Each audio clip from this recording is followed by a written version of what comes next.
Hi everyone, welcome back to my channel. ఇవాళ మీకు నేను పెరుగు వడ ఎలా తయారు చేసుకోవాలో చూపిస్తానండి. చాలా ఈజీగా చేసుకోవచ్చు. ఈవినింగ్ స్నాక్స్గా చేసుకోండి, ఇలా చాలా బాగుంటుంది. దానికోసం నేను 1/2 కిలో మినపప్పు తీసుకున్నాను. ఇలా 2 అవర్స్ ముందు పెట్టుకోండి. నెక్స్ట్ వచ్చి పోపు దినుసులు, ఆవాలు, జీలకర్ర, మినపప్పు, కరివేపాకు, 2 పచ్చిమిర్చి, ఒక ఉల్లిపాయని ఇలా సన్నగా కట్ చేసి పెట్టుకోండి. ఇది మనం పోపులో వేసుకోవాలి. అల్లం ముక్కలు, 2 పచ్చిమిర్చి, సాల్ట్ మీ టేస్ట్కి తగినంత, కొద్దిగా సోడా ఉప్పు, పెరుగు. ఇప్పుడు తయారీ విధానం చూద్దాం. ముందుగా మినపప్పు అంతా శుభ్రంగా కడిగేసుకొని ఇలా ఒక జార్లో వేసుకోండి.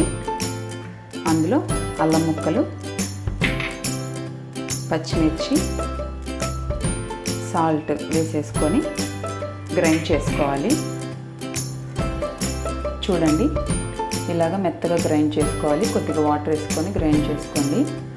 ఇప్పుడు ఇందులో చివరిగా సోడా ఉప్పు వేసుకోండి. 1 స్పూన్ వాటర్ వేసుకోండి. దీన్ని మళ్ళీ మిక్సీ పట్టుకోవాలి. చూడండి, సోడా ఉప్పు చివరి వేసుకోవడం వల్ల ఇలా స్మూత్గా వస్తుంది పిండి. ఇలా గ్రైండ్ చేసి పక్కన పెట్టుకోండి. ఆ తర్వాత స్టవ్ వెలిగించుకొని ఇలా ఒక బాండల్ పెట్టుకొని డీప్ ఫ్రైకి సరిపడా ఆయిల్ వేసుకోండి. ఆయిల్ వేడవ్వాలి. ఆయిల్ వేడైందండి. ఇప్పుడు స్టవ్ హాఫ్లో పెట్టుకోండి. ఇక్కడ చూపిస్తున్న విధంగా చేయి తడుపుకుంటూ ఇప్పుడు ఇందులో వడలు వేసుకుందాం.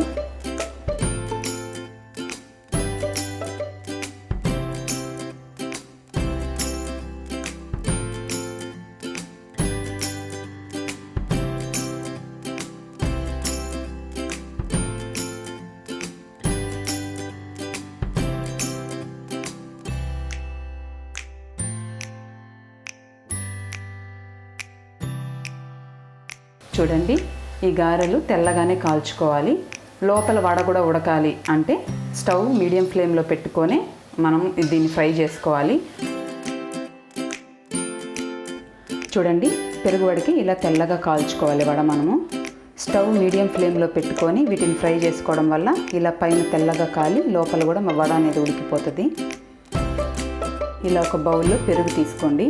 వడలు మునిగే వరకు మనం పెరుగు తీసుకోవాల్సి వస్తుంది. దీనికి ఇందులో కొద్దిగా సాల్ట్ వేసుకోండి. మీ టేస్ట్కి తగ్గట్టు వేసుకొని బీటర్ కానీ కవ్వం కానీ తీసుకొని కొద్దిగా ఆ గుల్లలు పోయేంత వరకు కొంచెం సాఫ్ట్గా అయ్యే వరకు చిలుక్కోండి పెరుగుని. ఇప్పుడు ఇందులో మనం వేయించి పెట్టుకున్న వడలు వేసేసుకోవాలి.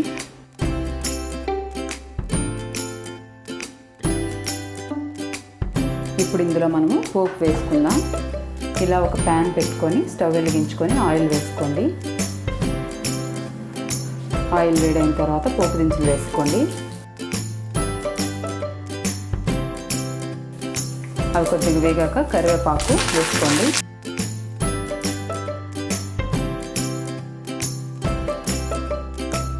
ఆ తర్వాత పచ్చిమిర్చి, ఆనియన్ వేసేసుకోండి. 1 నిమిషం పాటు వేయించుకొని స్టవ్ ఆఫ్ చేసేసి వడల్లో వేసేసుకోండి.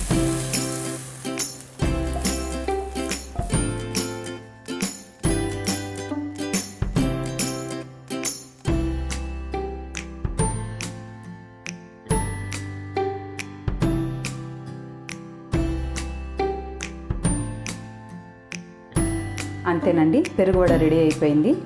వడలు పెరుగులో వేసుకున్న తర్వాత ఒక 20 నిమిషాల సేపు నాననివ్వండి. అప్పుడు సాఫ్ట్గా వస్తాయి. తినేదానికి చాలా బాగుంటాయి. ఈవినింగ్ టైమ్స్ ఎప్పుడైనా తినాలనిపించినప్పుడు పిల్లలకి ఇలా చేసి పెట్టండి ఒకసారి. చాలా బాగుంటాయి టేస్ట్ అయితే. నా ఛానల్ మీకు నచ్చితే లైక్ చేయండి, షేర్ చేయండి, సబ్స్క్రైబ్ చేయండి. Thanks for watching.